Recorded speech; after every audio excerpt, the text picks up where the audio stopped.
Hey church family, I hope y'all are doing great. I am obviously on the road because it's Thanksgiving and I'm traveling to go visit family for Thanksgiving, but that doesn't stop us from the opportunity to get into the Word and continue our daily Devo series. And we are continuing through the book of Revelation. And specifically, we've been walking through the 7 letters to the 7 angels of the churches. And so there are several thoughts on these letters, that there's some sort of chronological order of the state of the church, but also that they're just a description of various conditions that the church, through the example of these specific churches, can get into. And so we're going to continue on in those in Revelation chapter 3. We're actually going to finish out the 7 letters to 7 churches, focusing on 3 more of the churches, seeing that obviously there have been some that have been kind of a positive description, some negative, and so we're going to get into that. And so first we see the church of Sardis, and this is a negative description. So what we see is, and to the angel of the church in Sardis write the words of him who has the 7 spirits of God and 7 stars. I know your works. You have the reputation of being alive, but you are dead. So it's saying, hey, write this to Sardis and write that it's from the one who holds the 7 churches, 7 stars, referring to Jesus, referring to God. And he's saying, write to them that I know that they claim to be alive, that to other people they may show as having a life, but truly what they have is death. And so what he's saying is they look good, much like what he confronted the Pharisees. You whitewash tombs, or much like when John writes about Jesus interacting with some people in the Gospel of John, it says, and he did not believe in their believing. They had what looked like an outward commitment to God. They had some potential evidence or maybe religious action that proved to be of little merit, that showed that there was not really a heart to surrender to God as it should be. And so that is what they're being confronted with, is you're being confronted by the one who holds everything, by the one with all power, the one who you should be surrendered to, and you're being revealed as not doing so. And then from Sardis, we get Philadelphia. And the description of Philadelphia is a positive one. It says, and the angel of the church in Philadelphia write the words of the Holy One, the true one, who has the key of David, who opens and no one will shut, who shuts and no one opens. And then it says, I know your works. Behold, I have set before you an open door, which no one is able to shut. I know that you have but little power, and yet you have kept my word and have not denied my name. He's writing to this church of Philadelphia and saying, you have remained faithful to me through trial.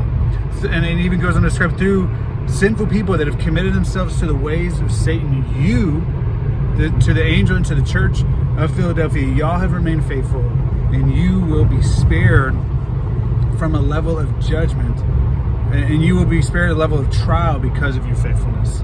And so he's telling them, you're to be rewarded. You're to be honored for your obedience to me and your faithfulness to my word, even in the midst of difficulty and trial. And then finally, we see the church of Laodicea. And once again, this is another negative description. And it writes, and to the angel of the church in Laodicea write the words of the Amen, the faithful and true witness in the beginning of God's creation. Once again, a lofty name referring to Jesus.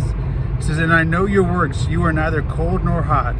What would you would that you were either cold or hot. So because you are lukewarm and neither hot nor cold, I'll spit you out of my mouth.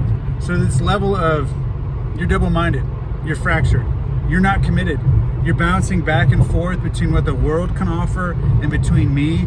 You're not resting in me. And that is something that I can't handle, because I deserve your full-hearted surrender. And if you're going to continue to go back and forth, be double-minded. It even says in James that if someone prays to God with a double mind, with fractured, not really committed to him, they shouldn't expect an answer.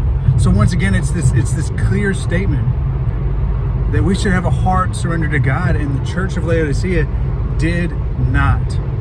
And so what can we learn from these descriptions of these conditions of the church? Well, of course, we want to be like Philadelphia. We want to be a church we want to be a people, a part of a church, but we want to be a people faithful to God that have this description of you are faithful to my truth. You are faithful in the midst of difficulty. You were faithful in the midst of trial. You stayed true to me.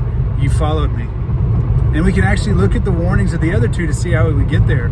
Well, first, we don't need to be double-minded. If we want to be someone who's honored for our faithfulness, we have to be fully surrendered to God.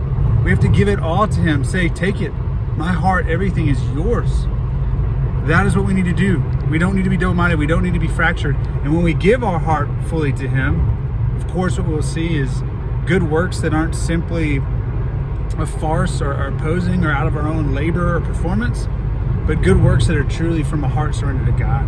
So church family, my challenge to us is, let's learn from these descriptions of these angels of these churches and of these churches. May we be people that seek to have our hearts fully surrendered to God and seek to have this truth of, you have been faithful, you've been surrendered, you have followed me, and your works are truly honoring to me. With that being said, church family, have a great day and hope you had a great Thanksgiving. See ya.